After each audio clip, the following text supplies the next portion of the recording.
వందే భారత్ రైళ్లను ప్రవేశపెట్టి విజయం సాధించిన రైల్వే శాఖ ప్రస్తుతం నమో భారత్ రైలుపై దృష్టి సారించింది.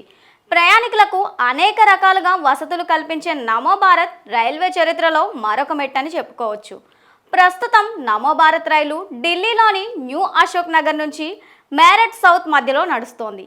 దారిలో మొత్తం 11 స్టేషన్లలో ఆగుతుంది. అయితే ఇందులో ప్రయాణం చేసే వారికి ఎప్పటికప్పుడు కొత్త ఫ్యూచర్లను ప్రవేశపెడుతూనే వస్తుంది. ప్రస్తుతం తాజాగా డోర్ లాకింగ్ అధునాతన విధానాన్ని అమలులోకి తెచ్చింది. సెలెక్టివ్ డోర్ ఓపెనింగ్ సిస్టమ్ను తీసుకొచ్చింది. అసలు ఏంటి ఈ సిస్టమ్, ఇది ఎలా పనిచేస్తుంది, ప్రయాణికులకు దీనివల్ల ఏంటి ఉపయోగం అనే విషయాలు తెలుసుకుందాం.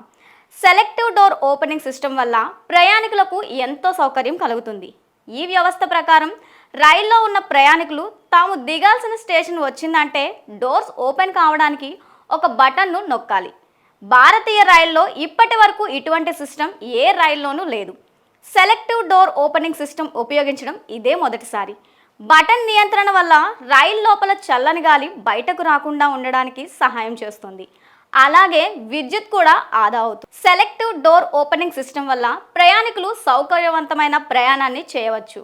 ప్రతి రైల్లో 2 ఏసీ యూనిట్లు, ప్రతి నమో భారత్ రైలు బోగి నుండి 2 ఎయిర్ కండిషన్ యూనిట్లు ఉంటాయి. ఇవి దాదాపు 25 డిగ్రీల సెల్సియస్ వద్ద ఉష్ణోగ్రతను నిర్వహిస్తాయి. సీజ్ ఆధారంగా స్థాయిని సర్దుబాటు చేసుకోవచ్చు. వేసవిలో చల్లగా, శీతాకాలంలో వెచ్చగా ఉండేటట్లు మార్చుకోవచ్చు.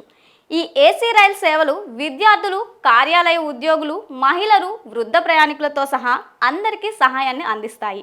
ఈ ఏడాది చివరి నాటి selective door opening system New Delhi Meerut మార్గంలో నడిచే రైల్లో ప్రవేశపెట్టేందుకు రైల్వే శాఖ కృషి చేస్తోంది.